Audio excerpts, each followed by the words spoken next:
All right, Latin 4, 543, the beginning of the battle. Lots and lots of cool stuff. It's a wonderful chapter. It leads right into my very favorite chapter of this book.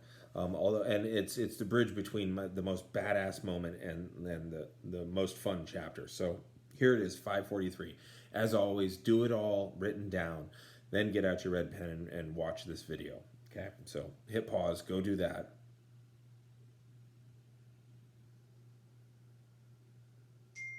Okay, and there we go. Here we are on page 543. Or no, not page 543, page 135.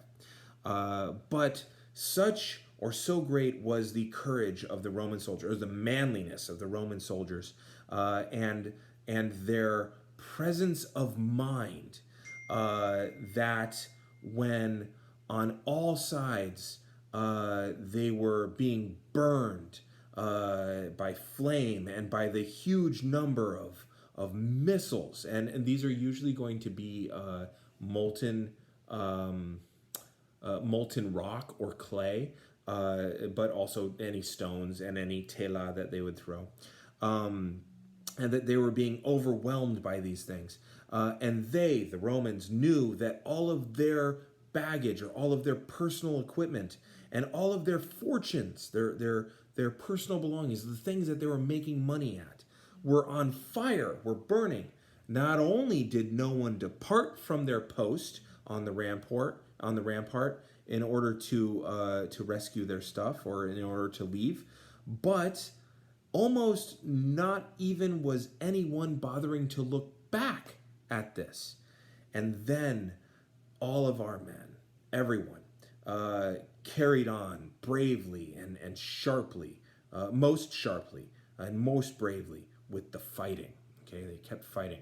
So clear contrast. Remember the guys who were they formed up into the globe, and they're like, oh God, my stuff, and then they abandoned their standards while they're being ambushed by Ambiorix.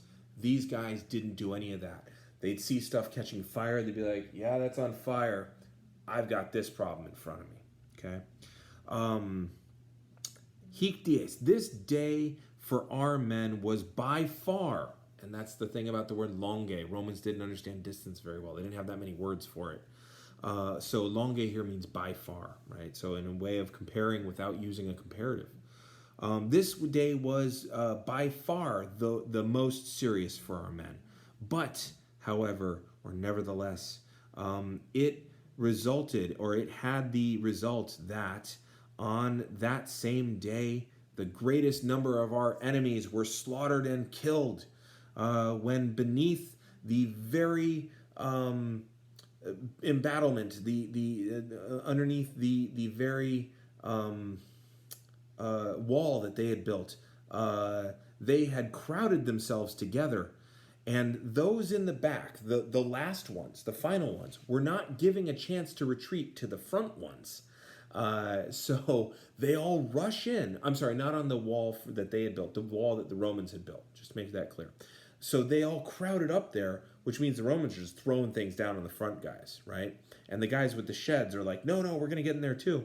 Nobody backed up, so these guys are just getting slaughtered. And as they're getting slaughtered, more and more people are coming up, and they're just getting slaughtered. And no one's allowing... It's kind of like what happens at concerts sometimes, okay?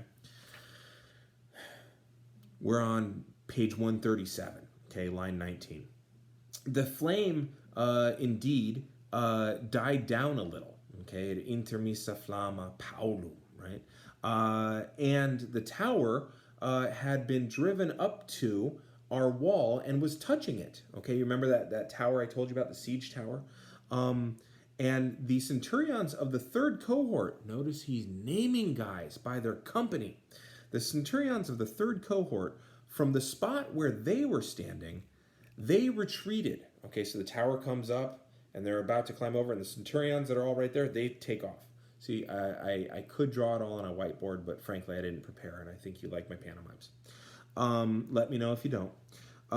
So they retreated from where they were standing, and they began to call out to the enemies with their voices. The third the third cohort of Centurion, or the Centurions of the third cohort. So they retreated and they said, "Oh, come on, bring it, let's go."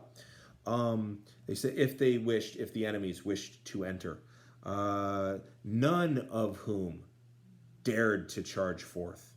Then they, the enemy, were thrust back by stones hurled from every side, and the tower got set on fire.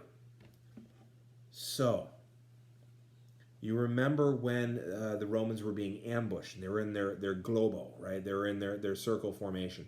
And then they would charge out, and the Gauls would just kind of melt away. And then the Romans would be kind of exposed, and then they'd retreat, and then the Gauls would come back in. The Romans are doing the same thing now. They're employing these good tactics, and they've got the benefit of a defensive capability. This is why you stay in place when you built one. And so the Romans are now employing good, solid tactics, whereas it used to be the Gauls employing these good, solid tactics.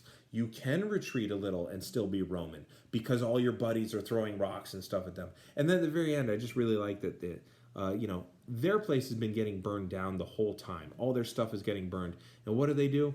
Light that tower on fire because it isn't made of metal; it's made of wood. So there you go. This is very exciting. There's a lot of fire and stuff like that. But I'm going to take a bit of a break on translating for you until you all let me know that you're ready for 544. Because I don't want anybody doing 544 after I've translated it out loud. Y'all need to be on it. Because 544 is easily the bestest chapter that you're going to read this year in this book. It's really, really good. So please let me know when everybody's done with 544, and then I'll give you 544, and you'll see how amazing it is. It's really a lot of fun. Anyway, that's very exciting, obviously, fun stuff. And I look forward to hearing from you soon because it was really nice to see you all. All right, 544 is what you really want to make sure you get through with because that's the cool stuff. So get all the way through this.